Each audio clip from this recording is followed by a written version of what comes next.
So I follow politics a lot, and it's really exciting. All of the election 2016 and seeing all these ridiculous people trying to run for the Republican nomination. But the thing that most sways me about politics and somebody's message is not necessarily debates or advertisements or radio ads. It's those little signs that you put in your yard. I find those the most compelling way to convey a political message, which is why I am voting for We Do Metal Roofs for Prothonotary.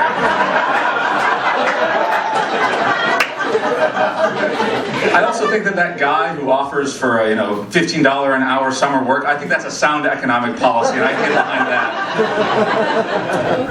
that.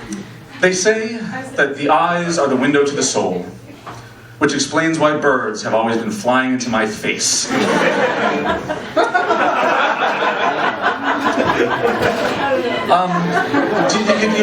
see in the news that woman who was a leader of a local chapter of the NAACP, and it turned out that she was very profoundly Caucasian. It turns out that she started her own organization that she's going to be the leader of. It's the NAACP, the National Association for the Advancement of Artificially Colored People. I haven't been here for the last couple of weeks. I really hope somebody else made that joke before I did.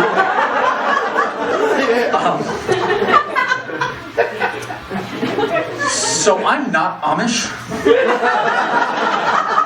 No. A lot of people look at me and they think I'm Amish, and I'm not Amish. I have the beard, I have this hat. I think that suspenders are way better than belts.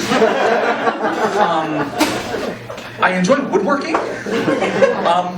Most of what I do when I'm woodworking is make furniture for my dogs, and that's actually, in fact, I make little bunk beds for them and little food dishes and stuff like that. And my dogs pretty much rule my life. I have to wake up when they wake up, and I have to feed them when they want to be fed, and I have to take them for walks, otherwise they pee on my floor, and it bleeds into other aspects of my life. I'm a guy in his early 30s, and most people about my age, in case they were to run into, however improbably, the possibility for an amorous encounter, would keep, a prophylactic device in their wallet. I have one of these, so I keep one of these with me because this is more likely than the other thing. And I have them in multiple colors if you're kinky.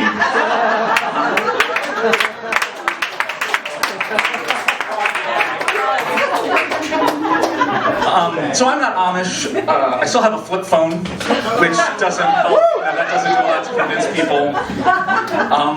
I'm also a really bad driver. I could get behind, riding a bike or a horse anywhere.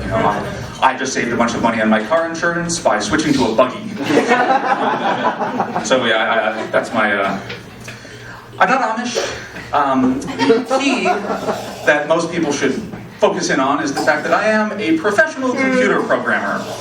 I do that for a day job. I sit at a computer and I write code all day. So that's kind of indicates that I was kind of a nerd in high school, and then in college, and then in graduate school, and then later at the job where I work as a computer programmer. I'm pretty much the nerd of the computer company. So think of that as you will. So needless to say, when I was in college, I didn't really, participate in, a fraternity or anything like that. I went to 2 frat parties when I was in college. One was during freshman orientation. I went with my roommates, and I realized that it's shoulder-to-shoulder people. This is a fire hazard, and oh my god, I'm going to die. So I left after about 30 seconds. The second fraternity party that I went to was when I was a senior, and it was at the chemistry honors fraternity, which was, by their charter, not allowed to buy alcohol with fraternity funds. However, if you're the chemistry honors fraternity, you can probably whip something up a little more interesting than alcohol if you absolutely need to. At any rate, so I was not really a participant in the Greek system in college. I was not involved in Greek life at all, which, when you think about it, is a prudent way to think about it, because if you're Greek in college and you graduate and you get out, you're in enough debt as it is, and being Greek, that's not going to help anything on top of that.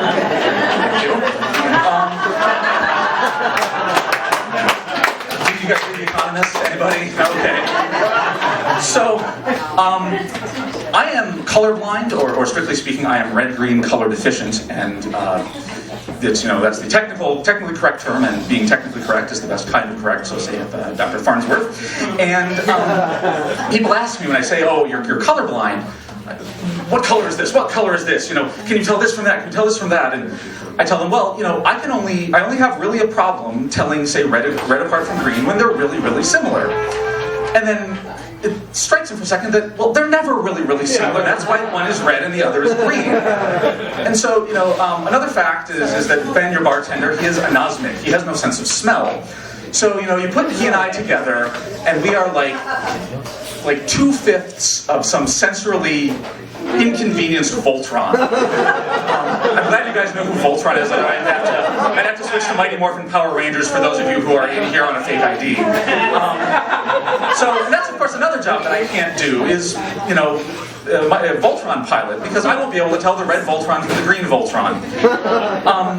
So I was colorblind, and I, like a lot of teenagers, went through a kind of angsty, vampire goth phase in high school, and that's at least my excuse for dressing in all black, and in reality it's just because I can't tell colors apart and cannot dress myself competently. I'm going to do, my final bit is going to be an experiment. We'll see how this goes. This is entitled, Dr. Strangelove makes a very, very big mistake at an auction.